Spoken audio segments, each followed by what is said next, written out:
Доброе утро всем тем, кто встречает утро вместе с нами. Прошли чуть-чуть длинные выходные, чем раньше. С вами передача «Новый день», Евгения Гурулева. И Максим Гоголев. Я надеюсь, вы действительно все хорошенечко отдохнули и лишнего веса не набрали. Но я думаю, самое время сейчас посмотреть, Максим, какие интересные даты сегодня приходятся на 10 марта. Да. День архива в России отмечается сегодня, 10 марта. Выбранная дата связана с событием, происшедшим 10 марта 1720 года. В этот день Петром I был подписан первый в России государственный акт, генеральный регламент или устав, который положил начало деятельности Государственной архивной службы России. Архивы России непрерывно пополняются, содержат сведения, необходимые для обеспечения государственного суверенитета и национальной безопасности России, эффективного функционирования всех госструктур, развития отечественной науки и культуры. Архивы имеют бесценное историческое, научное, социальное, политическое, экономическое и культурное значение. В 2008 году в Архивном фонде Российской Федерации хранилось более 609 миллионов единиц хранения на различных носителях, самые ранние из которых датируются XI веком, а самые последние по сегодняшний день. Примерная длина полок, на которых расположены архивные документы, составляет 8500 километров. Ну, а в Индии сегодня отмечают праздник Холи, праздник весны ярких красок, или бенгальский Новый год. Фестиваль красок Холи – это не только яркое торжество, веселое гуляние и море эмоций, это гораздо более значимое событие, многовековая традиция, которую в Индии очень почитают.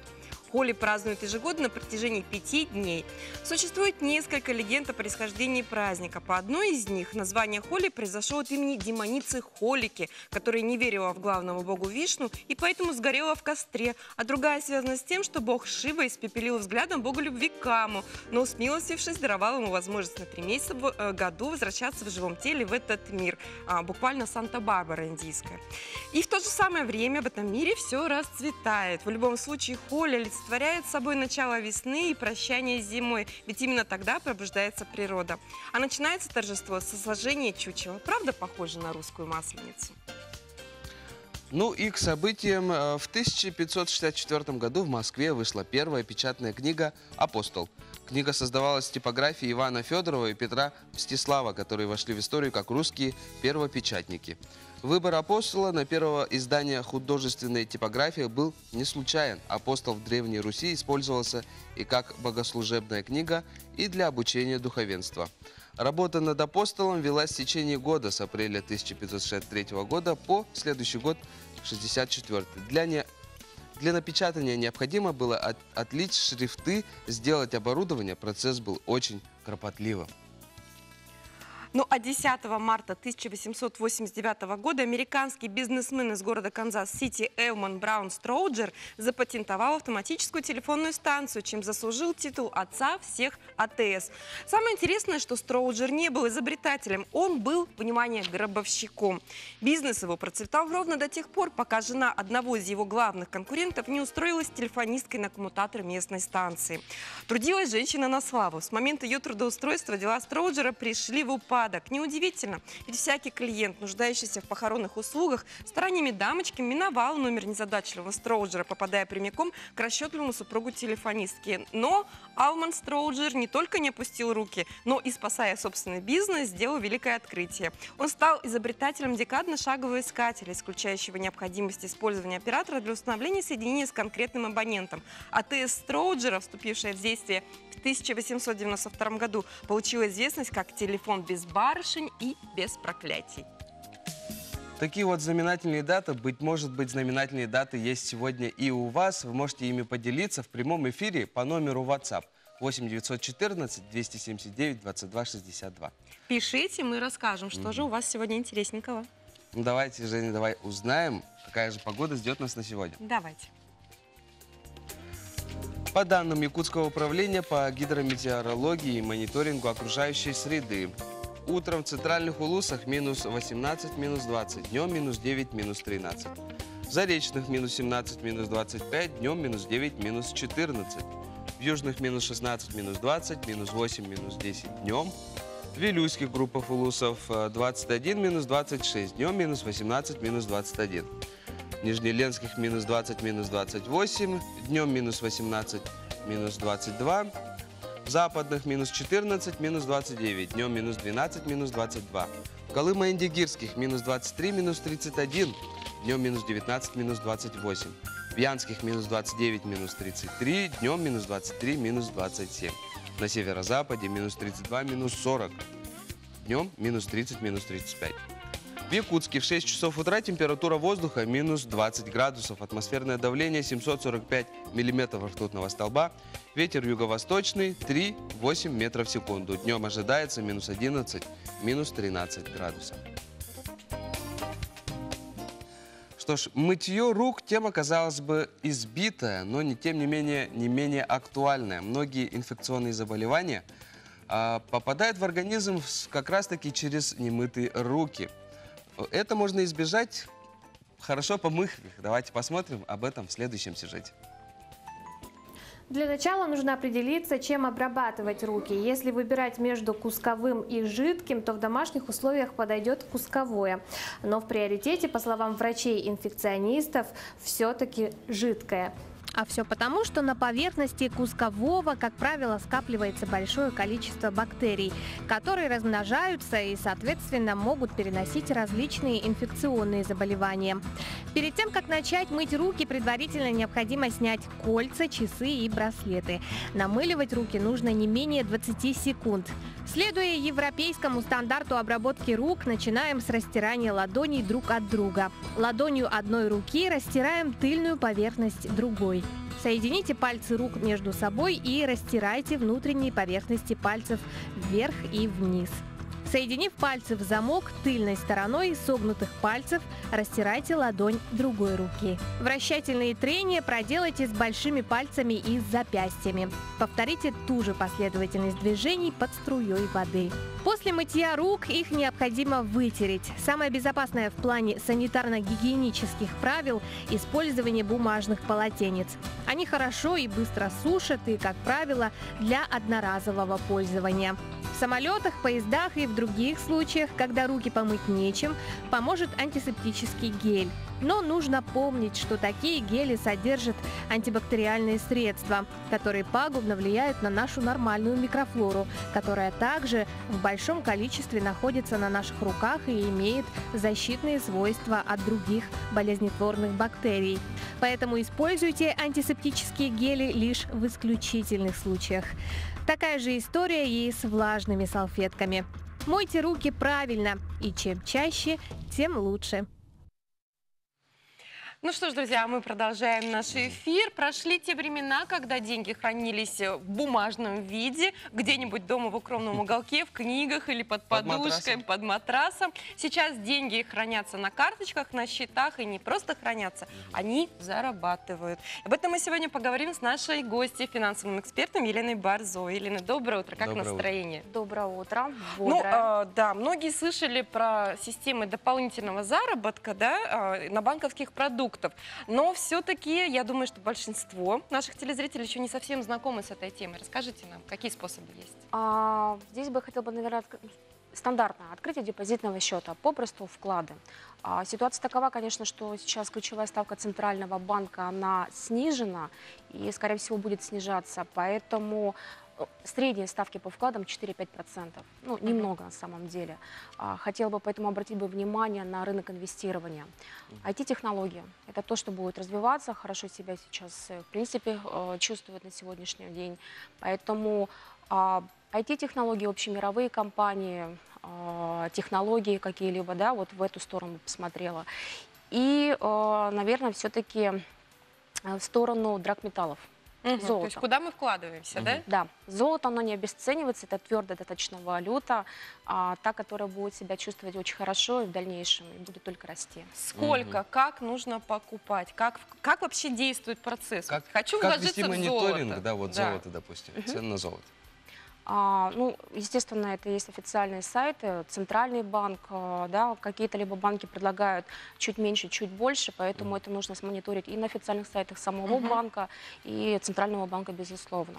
Но мониторинг должен быть постоянный, получается. Конечно, конечно. Как я это делаю? Ну, вот есть у меня какая-то сумма, хочу я вложиться, я же, что, буквально покупаю слитки Ну, фактически можно так сказать. и дома их храню. У вас нет, у вас открывается определенный счет в банке, да, в который вы вкладываетесь.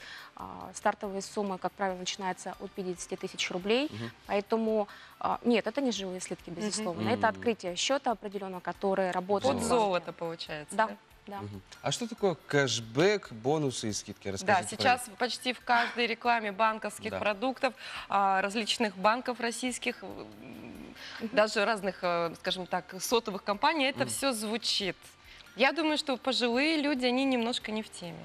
Ну, попроще тогда вот хотелось бы рассказать. Кэшбэк – это то, что вам возвращается обратно за ваши совершенные покупки по пластиковой карте. Ну, кэшбэк в переводе – деньги возвращаются. Да. А банки предлагают различные условия. Как правило, кэшбэк составляет в среднем от 1 до 6% в чистом виде. Это те деньги, которые возвращаются к вам. Ну, чаще всего в банках предоставляется обратный счет, обратное поступление средств раз в месяц. Нужно обращать внимание просто, какие условия предлагает ваш банк. Это может быть какие-то повышенные категории, определенные категории магазинов, в которых предлагается повышенный кэшбэк. Например, одежда, обувь, аптеки. Определенных брендов вы имеете в виду, магазины, да? Нет, определенные категории. У кого есть машина, кто часто заправляется, предоставляет как раз-таки повышенный кэшбэк в категории АЗС. То есть можно просто... Откуда берутся деньги? Кэшбэк. Вот скажите. Все очень просто. Есть торговые организации, есть клиент. Торговые организации очень хорошо и выгодно привлекать клиентов как раз-таки за счет этого кэшбэка. По сути, вы свои деньги не оставляете в магазине, вы возвращаете их себе. Торговая организация хорошо себя чувствует, потому что они получают живого, настоящего клиента. Лояльного клиента. Да, Лояльность, который да. совершил уже, безусловно, у них покупку, клиент получает свои деньги обратно. То есть, по сути, если я проанализирую свои траты, допустим, я часто заправляю машину, часто покупаю продукты и периодически детские товары, то мне есть смысл оформить кэшбэк вот на эту группу товаров, да? Да, да, вы можете выбирать. Разные банки предлагают разные условия, поэтому здесь тоже нужно мониторить и следить. Хотелось бы сказать, что в среднем кэшбэк составляет, ну, как мы смотрели, подсчитывали, 1000–1500 рублей в месяц. Это в при среднем. условии каких затрат? Просто совершая ваши повседневные покупки по пластиковой карте. Если посчитать это в год, ну, достаточно внушительная сумма, 10, 15, 20 тысяч, у кого-то и да. более бывает. Приятный такой бонус к Новому году, скажем так. Да, купить это подарки действительно. детям. Да? Да. Ну, а бонусы от кэшбэка чем отличаются? Фактически-то, в принципе, ничем. Они отличаются только тем, что они также начисляются вам обратно на ваш счет за ваши совершенные покупки по карте. Но эти бонусы можно обменять уже в конкретных магазинах, да, на какие-то покупки определенные, либо конвертировать их в рубли по вашему усмотрению. Как можно получить дополнительный доход с зарплаты и пенсии? Здесь вот категория зарплатных клиентов и пенсионеров для банков очень интересна. Это лояльные, дисциплинированные клиенты, которые получают стабильный доход, и поэтому просрочки минимум, конечно же, да, и банки за них борются и предлагают наиболее выгодные условия. Да, мы будем так и говорить, в принципе. Зарплатные клиенты, у них тоже есть своя система бонусов, кэшбэков. Как правило, она и наиболее высшая, да, у них, так же, как у пенсионеров. Банки предлагают дополнительные услуги, условия, сервисы бесплатные для данных клиентов. Ну, с чего греха таить, и вероятность одобрения у этих клиентов наиболее высокая. Это касается и в том числе суммы. Суммы у них будут тоже наиболее высокие. Ставки будут снижены. В принципе, вот такая логика. То есть, если в этот банк поступает моя зарплата, то мне в этом банке будут особые условия по вкладам, получается? Абсолютно. А вот именно в денежном исчислении, получается, как можно ощутить заработок от этого? Те же самые кэшбэки, бонусы и скидки. Скидки могут составлять до 90%. Кэшбэки могут у данных клиентов наиболее высокими быть. Это не только 1,6, это могут быть и 10, и 50%. И вообще стоит посчитать, наверное, сделать выписку по своей карточке, да, в конце года и удивиться, как много денег мы сэкономили или заработали. Ну и, наверное, Да. последний главный Да, вопрос, последний, самый главный вопрос. Существуют ли специальные правила безопасности? Как быть уверенным, что банк не подведет? Здесь хотела бы тоже обратить внимание, не надо бежать, сломя голову, увидев красивую картинку. Конечно же, отзывы ваших родных и близких, которые уже пользуются этими банками, это отлично. Центральный банк. Заходите на этот сайт и смотрите рейтинг банков. Там вы можете увидеть вплоть до того, что у кого отозвана лицензия, кто лишен ее, какой рейтинг, какой у них кредитный портфель. Чем больше этот портфель исчисляется не только в многомиллионных рублях, а в миллиардах. Это как раз-таки гарантия того, что в случае, если что-то с банком может случиться, то выплаты клиентам, они в большей степени будут присутствовать. Ну что ж, спасибо, Елена, что пришли к нам в гости. Да, спасибо. Будем Спасибо вам. зарабатывать, будем экономить, да? 6 марта в Хабаровске состоялся традиционный вечер-показ «Серебряный век якутских украшений» в Хабаровском краевом музее имени Градекова. В программе показа лекция с демонстрацией старинных якутских костюмов и ювелирных украшений, созданных по музейным экспонатам Республики Саха-Якутия XIX века, а также показали отрывок из якутского старинного свадебного обряда. Мероприятие проходит при поддержке Национального художественного музея нашей республики, постоянного представительства Республики Саха-Якутия по Дальневосточному федеральному округу и Министерства культуры и духовного развития республики. Пришли якутяне Хабаровска, студенты, земляки, историки и жители Хабаровска. Теплая атмосфера, радужные хабаровчане, солнечные весенние дни сделали пребывание творческой группы «Традиция» познавательным, насыщенным и продуктивным. Ну, действительно, весной Хабаровск просто прекрасен. Сейчас там уже около 0. Я думаю, что хабаровчане впечатлились нашими красотами. Тем более, что мастера Якутии, они всегда славились своим талантом, своим изыском, своим особым подходом к мельчайшим деталям красивостей. И неудивительно, что с 2008 года даже учрежден специальный день, посвященный нашим мастерам. Давайте посмотрим следующий сюжет. С 5 по 7 марта 2020 года в Доме дружбы народов имени Алексея Алексеевича Кулаковского состоялось самое масштабное мероприятие в сфере народных художественных промыслов – 10-я юбилейная республиканская выставка «Ярмарка. Якутия. Мастеровая». Основной организатор – это Национальный центр народного искусства и художественных промыслов в Семях. Выставка «Ярмарка» проводится уже 10-й раз и стала масштабной площадкой популяризации и публичного представления изделий народных промыслов и народного искусства всей республики. Ну, в этой выставке нынче участвует 25 муниципальных образований. Представлена вся палитра народного искусства, можно сказать, да, начиная от кузнечных изделий, кончая куклами. Кроме того, фишкой этого, 10-й выставки ярмарки стало шествие народных мастеров. В шествии впервые были использованы кони, олени. Кроме того, намечается тоже презентация Союза кукольников Якутии с проектом Тегандархан. Тегандархан имеет свою некую значимость. Да? Мы были в съемках Тегандархан, и по мотивам этого идея пришла Яне Викторовне. Яна Викторовна дала задание сделать куклы персонажам по фильму Тегандархан. Прогуливаясь по выставке, хочется уделить внимание каждой экспозиции, каждому мастеру. Все изделия настолько завораживают, что, как говорится, нет слов, одни эмоции. Далее подробнее поговорим о куклах, созданных мастерами народных промыслов Якутии по мотивам романа Василия Семеновича Яковлева.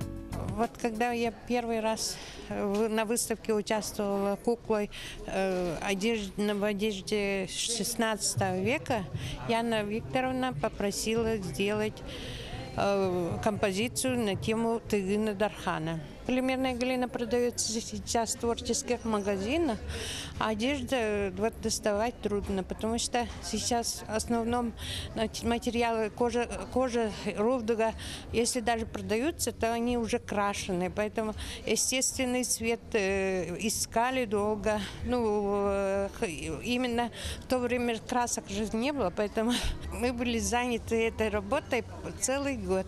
Мы хотим, чтобы люди знали, как одевались наши предки в XVI веке, и потом еще можно дальше пойти за границу, чтобы другие народы знали тоже якутскую традицию, одежду. Нашими работами уже заинтересовались в Вашингтоне и во Франции. 10-я выставка-ярмарка прошла на ура. Гордость пробирает за наших умельцев и мастеров, поистине достойных выставлять свои творения на международной арене. Максим Гоголев, Андрей Лазарев. Новый день. Тема нашего следующего разговора – дмитриевские чтения. У нас в гостях Ольга Альфредовна Фатеева, старший инспектор, методист спортивной школы Олимпийского резерва имени Сайтиева, город Красноярск. Павел Николаевич Поляков, мастер спорта международного класса по пулевой стрельбе. И Алексей Алексеевич Филиппов, директор Республиканского училища колледжа Олимпийского резерва. Доброе утро. Доброе утро. На самом деле, конечно, не инспектор Ольга Альфредовна, а старший инструктор, методист. Да. Ну, бывают оговорочки с утра. Бывает. Ну, очень рада, что приехали вы к нам в Якутск и что смогли все утром пораньше к нам прийти. Наверное, Алексей Алексеевич, первый вопрос вам, да? Вообще, с какой целью вот эта вот практическая конференция, она проводится? Ведь уже не впервые. Да, Всероссийская научно-практическая конференция у нас уже проводится 6-й раз. Конференция проводится в рамках международного турнира, который должен был у нас состояться памяти первого олимпийского чемпиона Романа Михайловича Дмитриева, но в связи с ситуацией по коронавирусу турнир был отменен, но конференцию мы, значит, оставили, и он уже вот каждый год проводится. Мы, значит, что за конференция? Да? Мы учим своих тренеров, учим специалистов по спорту, как лучше готовить, как лучше работать и так далее. И вот наши гости, они приехали издалека, будут сегодня-завтра работать, учить, читать лекции, практические семинары и так далее. Методику, да? Да, вот у меня такой вопрос, скажем так, вопрос от чайника, да, как бы я далека от спорта, я думаю, что те люди, которые спортом, ну, не особо увлекаются, и тем более не профессионально им занимаются, не совсем понимают, что же такое, как это правильно учить заниматься спортом. Вот что это такое, Ольга Альфредовна, как это делается правильно? Во всем должна быть научная основа. Никто не отменял никакие выявленные закономерности. Если сделаешь так, то получишь в ответ вот так. Поэтому вот есть методика обучения физической культуры, тренерские кадры у нас работают в этом отношении. И вот с целью оказания практической помощи, я вот сегодня прямо скакалочку взяла и буду прыгать, показывать. Вроде все просто, а с другой стороны я буду говорить им, что это технологии развития у нас ловкости, в том числе. Так что зрители, не ленитесь, скакалка есть, доставайте. Прыгайте, да? Ну, вообще, с какой программой прибыли вы в Якутск? В первую очередь меня пригласили для того, чтобы можно было тренерам удостовериться, туда ли они идут. Иногда, может быть, и нового они ничего не услышат, но очень важно, подходят, говорят, я знаю, спасибо вам, я понял, я на правильном пути. Для человека это может оказаться очень важно. И большие сложности у тренеров возникают в общении, потому что есть элементы ревности, какого-то недоверия, конечно. Профессионального, соревновательного момента. Есть конкуренция определенная. А я стараюсь вывести их на дискуссию, чтобы они, наконец, заговорили. Вот в этом плюс. И уже поняли, так оно или не так оно. Павел Николаевич, а какие же у вас методики при общении с тренерами?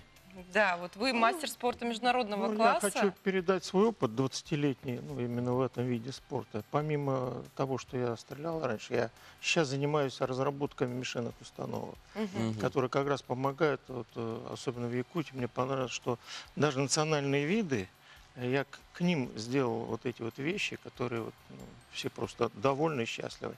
Ну, конечно, и я в том числе.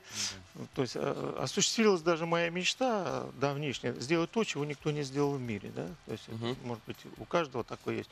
Ну, в данном случае вот у меня это получилось, и я не останавливаюсь на этом. А разговаривать я буду с людьми, просто по-простому. То есть душевно и на равных, в первую очередь. Чтобы они не чувствовали, что я там какой-то великий. Я такой же человек, как и все. Только, может быть, опыта побольше. Конечно, все, что я знаю, я буду передавать. Алексей Алексеевич, у нас сейчас пулевая стрельба развивается. Вот чего ожидаете от Павла Николаевича? Ну, якуты, они с давних времен, мы охотники, белку в глаз стреляем, да, как говорится. Поэтому у нас предрасположенность к этому виду спорта очень такой большой. И вот надо нам усиленно тренироваться и с помощью вот наших друзей, опытных людей, да, развиваться, как правильно целиться, ну, какие там есть, значит, нюансы и так далее. А так пулевая стрельба сейчас очень набирает. Ну, такой дорогой вид спорта, винтовки, пистолеты, они тоже сейчас да, немало стоят, поэтому надо вкладываться. А где тренироваться? Ну, тиры у нас 10 метров как бы хватает для того, чтобы организовать тир. Поэтому не такой уж не нужны там большие здания и так далее. Вот в любом как бы зале можно там пристроиться и начинать тренировки. Ну а вот по вольной борьбе, какие планы развития у нас есть? Да. Ну, вольная борьба у нас вид спорта номер 1, Да. как ни говори. Сейчас у нас вот на днях был утвержден главный тренер, значит, должности Оконечников Александр. И у него есть свои планы, а мы, как бы руководители, специалисты, должны организовывать условия, делать условия. Условий, как говорится, сейчас очень много, и финансово надо нам тоже Какие-то изменения. да, будут, да, в общем, да? изменения, да. Правила сейчас во всем мире тоже меняются, поэтому ну, работ много. Я думаю, что в скором времени борьба пойдет вверх у нас. Отлично. Ну, я не сомневаюсь. Вы знаете, Ольга Альфредовна, все-таки к вам еще один вопрос есть у меня. Сейчас очень много вот этих вот нехороших, нечестных скандалов, связанных и с Евросоюзом, про то, что наших спортсменов притесняют и не пускают, и якобы мы принимаем допинг и так далее. Вот как в этом ключе идти, как развиваться, как выезжать на соревнования элементарно? Вопрос нравственный, вопрос этический. Я понимаю так. Мы должны быть готовы. Просто. И если мы на голову сильнее, ничто нам не помешает. А для того, чтобы быть сильнее, нужно знать, как это делать. Вот в эту сторону, я думаю. А если каждый раз думать, ах, ведь ни мотивации не будет, ничего. И вот такой вопрос подготовлен. Какие новые технологии считаются инновационными в области развития физической Все-таки это культуры? то, что вы непосредственно будете сегодня читать, рассказывать, да? Да, да. Вот тут очень много подводных камней. Я работаю в программе, которая называется «Стань чемпионом». Это удивительная вещь, которая запущена в 8 территориях России, от Калининграда до Владивостока. Родители бесплатно, к сожалению, вот не в Якутии, бесплатно приводят своих детей, и в течение часа мы проводим полностью обследование и говорим, вот этот вид спорта вашему ребенку подойдет, а этот не подойдет. Ну, есть же, да, есть физические данные. Есть всё-таки. данные, и проверяется антропометрия, смотрится тип вегетативной регуляции сердца, то есть чисто медицинские показатели. Мы смотрим плантографию, это отпечатки следов, потому что это и плоскостопие возможное, которое лечится очень неплохо. У нас же еще и медики вместе работаем. Вот. После этого мы проводим спортивные тесты и смотрим на родителей. Поэтому впереди очень много у нас перспектив для этого. Я надеюсь, у нас эта программа тоже будет запущена, да? Я надеюсь, что эта программа будет реализована здесь. Есть в планах, отлично.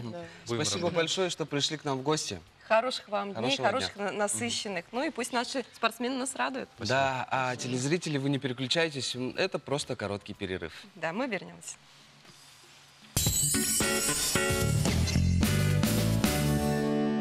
Доброе, бодрое утро, друзья! Вы смотрите программу «Новый день». С вами мы, Евгения Гурулева, Максим Гоголев. Да. Далее мы хотели бы передать слово нашим коллегам из информационной службы новостей.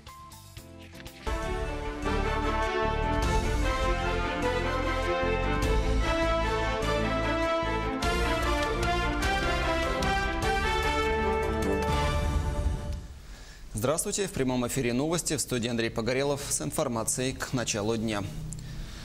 Московская биржа повысила верхнюю ценовую границу доллара до 76 рублей 39 копеек, евро до 87,31 на предстоящее открытие торгов.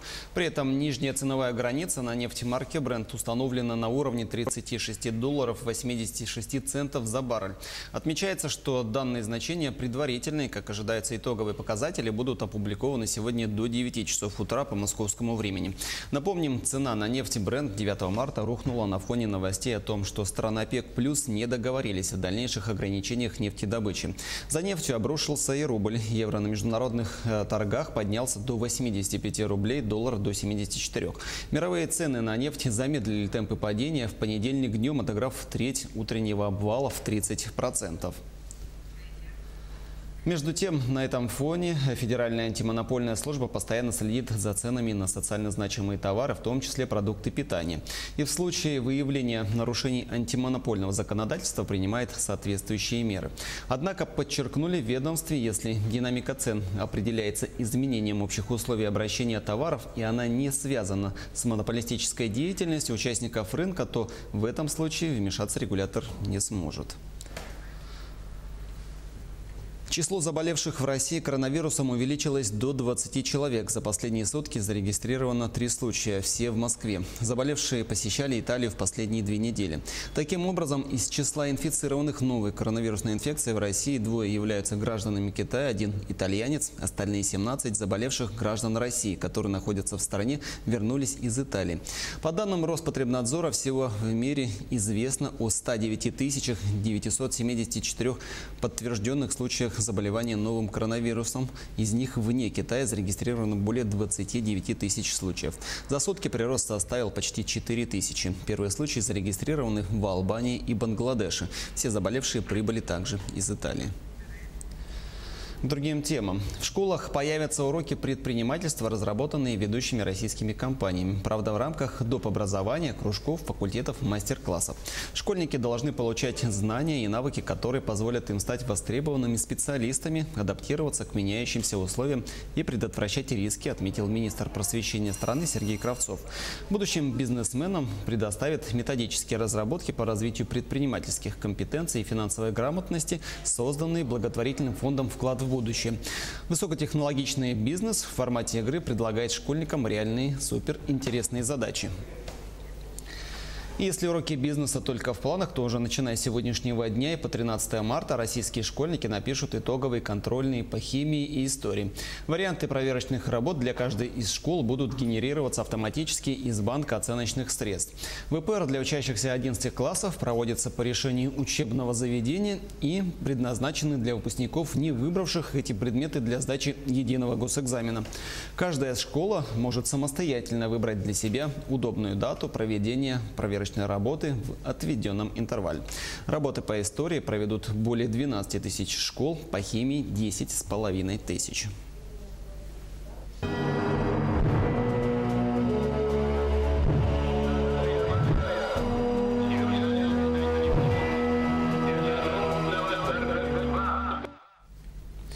Акция «Песня Победы» прошла в Якутске. Сотрудники МЧС выступили вместе с ансамблем «Раздолье» в одном из частных пансионатов столицы, где участники исполнили песни военных лет. В акции принимали участие сотрудники структурных подразделений Главного управления. Это представители инспекции по маломерным судам, пожарные, спасатели, сотрудники управления надзорной деятельности, а также пресс-службы. Они спели песни, напоминая о тех событиях, которые происходили во время войны, о том, как именно песни помогали бороться со страхом и идти к своей цели. В пансионате проживают дети войны, также инвалиды и престарелые люди. Сотрудники Главного управления МЧС России по Республике Саха-Якутия приняли участие в акции «Песни Победы», которая была инициирована уполномоченным по правам человека. Участники акции исполнили песни военных лет. В акции принимали участие сотрудники структурных подразделений Главного управления, это представители Государственной инспекции по маломерным судам, это пожарные, спасатели, сотрудники управления надзорной деятельности и профилактической работы, а также пресс-службы. Акции «Песни Победы» идут ежегодно по нашей стране. Впереди еще много важной и актуальной информации, не переключайтесь.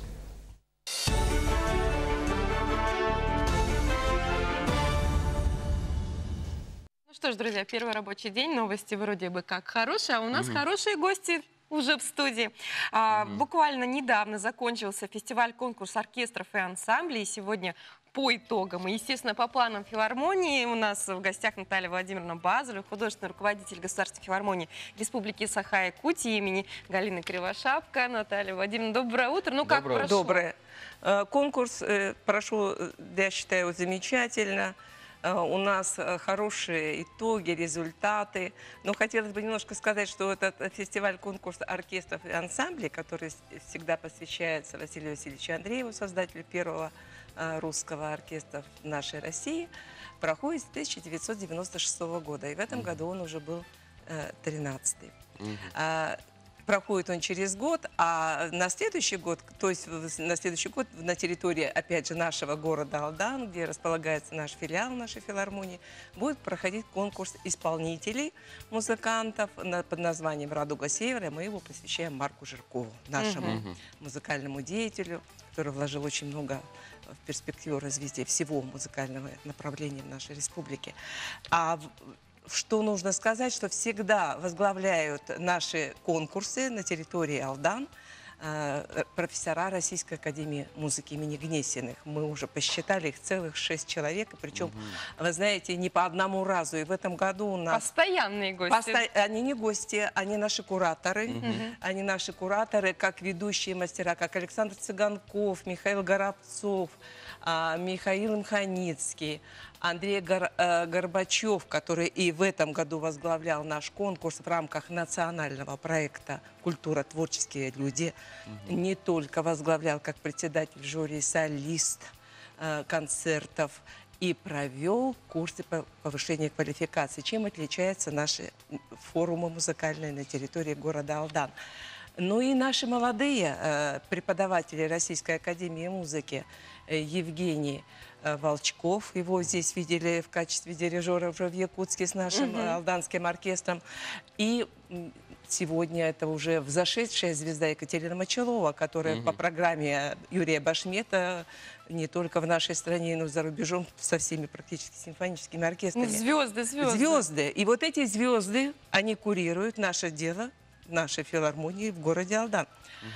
И что еще хотелось бы сказать, такую необычную связь, может быть, и в Алдане, и в Якутске, то, что наша филармония поддерживает очень тесные отношения с профильными музыкальными учреждениями, колледжами, вузами. Это очень важно, как и подготовка кадров для нашей деятельности, так и участие и развитие ребят в процессе стремления к профессии. Как раз вот для этого фестиваля. Уровень студентов вырос? Значительно мы не профессионалы, а вырос.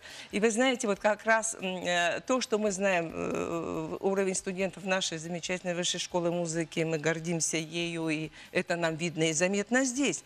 Но, может быть, не все процессы видны, которые проходят на расстоянии. И вот как раз отмечал Андрей Горбачев, председатель жюри, что просто резко вырос уровень участников филиала Якутского музыкального колледжа. Это подразделение нашего головного колледжа имени Марка Николаевича Жиркова.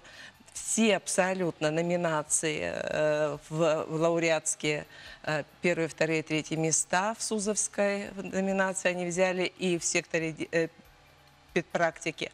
Нас также очень порадовал Арктический институт, наш замечательный, прислали нам на конкурс 2 коллектива, первое, второе место в своей номинации они взяли. Замечательные коллективы.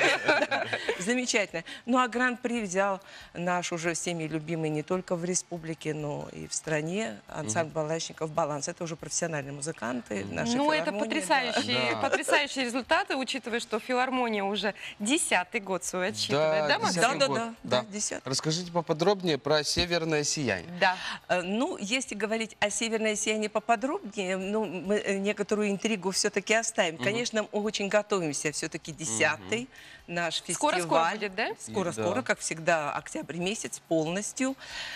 Но для республики, для музыкального искусства республики, я думаю, очень важно, что впервые наш симфонический оркестр представит наш фестиваль в рамках Симфонического форума России в Екатеринбурге 4 октября. И эту программу наши слушатели услышат 1 октября, когда мы будем открывать наш фестиваль «Северное сияние» под управлением главного дирижера Фабио Мастранджело. Ну, надо следить за Обязательно. рекламой, как только билеты поступят Кроме в продажу. того, юбилейный Северный фестиваль у нас шагнет и в Свердловскую область, и в Санкт-Петербург, как всегда, в стены концертного зала Мариинского театра, и в Москву. То есть мы его будем продвигать за пределы региона. Также наш фестиваль, 10-й юбилейный, достанется и нашим населенным пунктам и городам: Бердигистях, Жатай, Покров. То есть он будет путешествовать. Да, он будет путешествующийся. Но в городе Якутске его не будет так много, потому что, вы знаете, надо, чтобы и другим достался, да? Ну, у нас такая насыщенная программа, филармония каждую неделю что-то проводит. Ну, это наша работа. А вы знаете, мне бы очень хотелось обратить внимание наших слушателей, что достаточно необычным будет апрель. В каком плане? Вот после представления нашего хора «Пред ясные очи» Александра Владиславовича Чернушенко наш хор воодушевился, и в апреле у нас 3 крупных проекта осуществится симфонического оркестра и хора, как раз в рамках кантатно-ораториального жанра. Ну, первый проект — это 9-я симфония Бетховена, где в 4-й части хор задействован. Затем нас ждут колокола Рахманинова и кантата Сергея Прокофьева «Александр Невский». Ну, Наталья Владимировна нас и воодушевила, и хочется прям записать свой ежедневник, чтобы ничего не забыть. Но я думаю, что мы с вами еще и в апреле увидимся. Обязательно. Тем более там 75 лет Победы, и наверняка вы тоже что-то готовите. Ой, мы уже вовсю работаем в этом Наталья направлении. Владимировна, большое спасибо. Хорошего вам настроения, хорошего сегодня рабочего дня, и пусть наши музыканты нас и дальше радуют. Конечно, да. Ну, а я бы хотела пригласить. 14 марта у нас будет замечательная концертная программа, уважаемые наши слушатели, под управлением главного дирижера нашего оркестра Фабио Мастранджело. Кто еще не слышал Фабио, обязательно приходите и да. послушайте. Друзья, не переключайтесь, после небольшой рекламы мы вернемся, будет также интересно.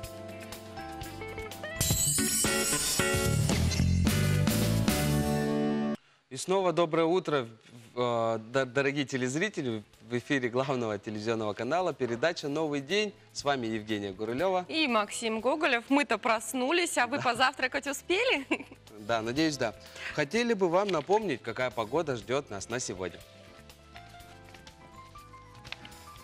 По данным Якутского управления по гидрометеорологии и мониторингу окружающей среды, в центральных Улусах утром минус 18, минус 20, днем минус 9, минус 13. В Заречных минус 17, минус 25, днем минус 9, минус 14.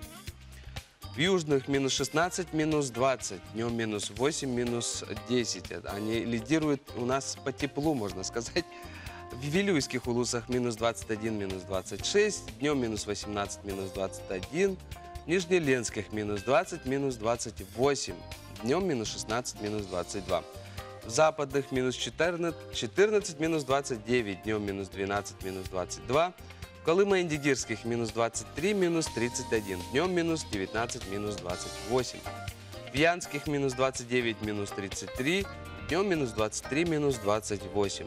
На северо-западе минус 32, минус 40. И днем ожидается минус 30, минус 35. В Якутске в 6 часов утра температура воздуха минус 20 градусов, атмосферное давление 745 миллиметров ртутного столба, ветер юго-восточный 3,8 метров в секунду. Днем ожидается минус 11, минус 13 градусов. Друзья, ну и в честь приближающейся великой даты, 75 лет победы в Великой Отечественной войне, наш канал продолжает цикл сюжетов «Ничто на земле не проходит бесследно», посвященный якутянам, героям Советского Союза. Давайте посмотрим.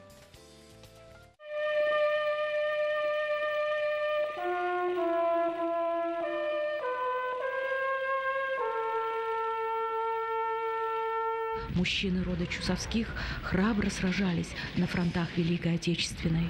Михаил на 2-м Прибалтийском, на 3-м Белорусском Александр, на 3-м Украинском их двоюродный брат Николай.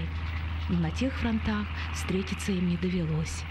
Он человек был очень общительный, потом, но как сказать, ну, к людям относиться он уважительно. И всем старался помогать. И поскольку он всю жизнь в армии был, с 18 лет, ведь он же здесь, ЯНВШ, Якутская национальная военная школа, в 28 году приехал. Это ему 18 лет было. И до конца жизни он вот так, все военный. И был тот самый бой на подступах к Зъеловским высотам. На пути батальона Николая Чусовского встретился противотанковый РОВ. Маршал Чуйков о подвиге Николая Чусовского. Николай Чусовской, якутский таежник, имел опыт преодоления бурных рек с помощью подручных средств. Он первый переплыл ров с веревкой в зубах. Не прошло и 20 минут, как весь батальон, следуя примеру командира, перебрался на другой берег. Патриот был он великий, да? Он бы, не знаю как, только да. И ярый большевик, коммунист, да, коммунист. Он еще здесь в ЯНВШ, национальную военную школу, когда, по-моему, тогда вступил в партию. Ага. И здесь 2 года учился, но это он 28 по 30, наверное, в 30-м году он. И до смерти он коммунистом остался, был. Ну что ж, Женя, иногда бывает такое, что просто не успеваешь что-либо сделать сзади. Да, ну говорят, если вы не успеваете, попробуйте просто не торопиться. Но что это значит? На самом деле просто заранее запланируйте важные дела. Если вы работаете в режиме цейтнота в офисе, не стоит навешивать на себя грандиозные наполеоновские планы, сделать 25 важных дел. Поставьте приоритеты, 3-4 самых важных, распределите их по времени 9, 11, в 2, в 16. Примерно прикиньте, сколько времени они у вас займут. Оставьте обязательно запасные, скажем так, окошечки, вдруг начальник вызовет, вдруг что-то экстренное. И оставьте 1,5 часа на текущие вопросы. Работа с бухгалтерией, работа с документацией. И если вы будете придерживаться этого графика, вы увидите, что через 2-3 недели у вас все дела будут решены вовремя. Сегодня начинается региональный этап всероссийского конкурса научно-технологических проектов «Большие вызовы» в Республике Саха-Якутия. 88 школьников прошли дистанционный отбор. В течение нескольких дней будут улучшать свои научные исследования под руководством опытных экспертов, партнеров конкурса из различных образовательных, научных и индустриальных организаций. И у нас в гостях один из этих 88 счастливчиков – Иванов Тускул, ученик 10 класса Республиканского лицея-интерната. Тускул участвует в конкурсе уже в 3-й раз и уже с 1-го раза в 2018 году стал победителем значительного всероссийского этапа в городе Сочи. А поддерживать его пришел отец Тускула Джулстан Семенович, научный сотрудник Института физически-технических проблем Севера имени Владимира Петровича Ларионова. Вот так, доброе утро. Много информации. Да. Тускул, Джулстан Семенович, доброе утро. Как у вас настроение? Хорошая. Волнуешься? Немножко. Ну, бывает. Важный этап сегодня. Ну, давайте вернемся к 2018 году. Как все было? Расскажите. Что ты сделал такого, чтобы поехать в Сочи? Но сначала я подал свой проект «Ледяные призмы», потом меня пригласили на региональный этап Сочи Сириус. Там у нас была команда. В общем, мы делали проект и заняли 2-е место. Я получил награду за личное первенство, и нас отправили в Сочи Сириус. То есть, получается, вот что, ледяные? Концентраторы. Ага.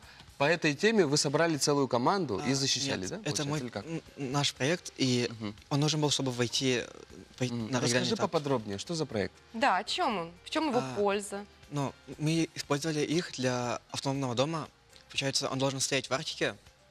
И, получается, как у нас в Арктике, там полярные ночи. И, получается, это автономный дом, у него есть солнечные панели. Ставим рядом с ним эти концентраторы, и у нас выигрыш в энергии, получается. То есть в условиях, когда солнца маловато, да, ты вот это имеешь в виду? А за счет чего получается такая выгода? В общем, там рядом стоит призма, и в него коэффициент преломления меньше. И когда солнечный луч падает под углом, то он преломляется на солнечную панель. То есть она аккумулирует, получается? Нет, она накапливает солнечные лучи на панель. Ага, все, понятно. Это не просто вот солнечные панели, да, а вот именно сконцентрировать всю энергию, да, Собрать. получается? Да, но то есть это лучше, себе. дешевле, чем покупать 2-3 панели. Ага, Это но это на самом деле очень практически применимо, и не только там, где полярная ночь. Я думаю, что если здесь кто-то хочет сэкономить на электричестве, можно поставить одну панель и твои аккумуляторы дополнительные, да? Да. Ну, а родители тебе как-то помогали определиться с областью для научных работ? Но с детства мы с братом были с бабушкой, жили у бабушки и дедушки. И я думаю, что это они помогли нам, влиться с областью, нашей специализации, так сказать. Ага. В общем, смотря на дедушку, мы заинтересовались машинами и техникой самой. В общем. А дедушка кто, получается? Иванов Семен Ильич. Все понятно. Любовь к технике, любовь к науке из поколения в поколение. Ну а сейчас с каким проектом ты будешь выступать? Да. Сегодняшний волнительный день. Этот проект, мы с братом разработали в прошлом году. Я опробовал его в фантастических проектах, но сейчас он более готовый. И он называется «Стереостатная система связи». Да. И он о чем? Сейчас во многих местах Сибири связи нет. Но если у тебя есть спутниковый телефон, то у тебя связь будет. А я хочу сделать, мы хотим сделать так, чтобы везде, по всей Сибири, можно было легко позвонить кому-то, даже если ты находишься в самой глуши, взять телефон и кому-то позвонить. Это реально. Это Да. действительно С помощью реально? чего? Вот, с помощью Статусов. каких технологий это возможно? Подожди, а вдруг это, не знаю, бизнес-тайна будущего? Вдруг Ну, Тускул пусть- сделает на этом бизнес, который принесет ему Если миллиарды? это так, то так и скажи. Нет. В общем, есть стратостации, они летают на высоте 10 километров, и выше. И спутники, как их запускают? Их запускают на высоту 300 километров и выше. Хотя, это очень дорого, и у них, работают они по статистике 5 лет. Потом перестают работать. А стратостации, их можно запустить очень много на высоту 10 километров. И потом, когда они перестают работать, они приземляются, их чинят, и они снова запускаются. То есть многоразового использования. Ой, летит, надо поймать связь и позвонить родным. Буквально так, да? Ну что, Джилстан Семенович, расскажите, занимаетесь ли вы со своим ребенком? Да, и как вы занимались, чтобы он, и брат настолько увлеклись наукой? Да, конечно, это с детства им собираюсь, занимаемся тут у себя в гараже, там мастерскую, типа смастерили, там инструменты, там в уголке дома, там типа маленькой лаборатории есть, такой вот. То, что... С какого возраста мальчики получили свою домашнюю лабораторию? Скажем, где-то в начальных классах, когда начинали с простых вещей, на самом деле это было интересно продемонстрировать работу магнитов. Вот с этого и начали там. Магниты стоят, между ними взаимодействия нету. Есть, конечно, но не видно. Но это очень интересно детям, например, да. То есть такой элемент, скажем, легкой практики, да? Да, с этим и пошли, вышли на эти конкурсы республиканские. Оттуда и началось. В принципе, пытаюсь учить технологиям, скажем, что как производится. То есть не просто, скажем так, высокая наука, оторванная от реальности, а то, что мы действительно можем использовать в повседневной жизни уже сейчас, да? Да. А что думаете по поводу конкурса? Конкурс «Большие вызовы». Как вы относитесь к нему? Как оцениваете? Это очень хорошо, в том смысле, что, во-первых, дети, которые занимаются этими наукой, они там уже какие-то там свои, получают видят свои результаты. Знания и обмен опытом, да? Далее, второе, это то, что они там, такие дети в этих конкурсах встречаются, знакомятся. Так, горизонтальные связи, скажем, да? И если там один ребенок увидел, что другой знает это, а почему другой, нет? да, Да, почему я тоже. И в таком смысле это очень... Подстегивает, да, каждого ребенка? Да, скажем, ребенок от ребенка учится лучше, чем от учителя, преподавателя, скажем. Действительно. Большое спасибо, что вы к нам пришли. Коротенький вопрос, на самом деле, Тускул, к тебе. Ты веришь в свою победу? На Или- больших вызовах. Да, Ну. на сегодняшних. Или ты вот так вот, как говорится. Ну, волнуюсь, конечно, потому что с каждым годом, ну, дети приходят... Все ну, сильнее и сильнее Мгм, соперники. да, с конкуренцией Что ж, большой. пожелаем Тускулу победы. Тускул, мы за тебя держим пальчики и желаем тебе Интереснейшая тема, да. победы. Ну, Друзья, а вам, ну, телезрители, мы желаем отличного дня. хорошего настроения и побед каждый день.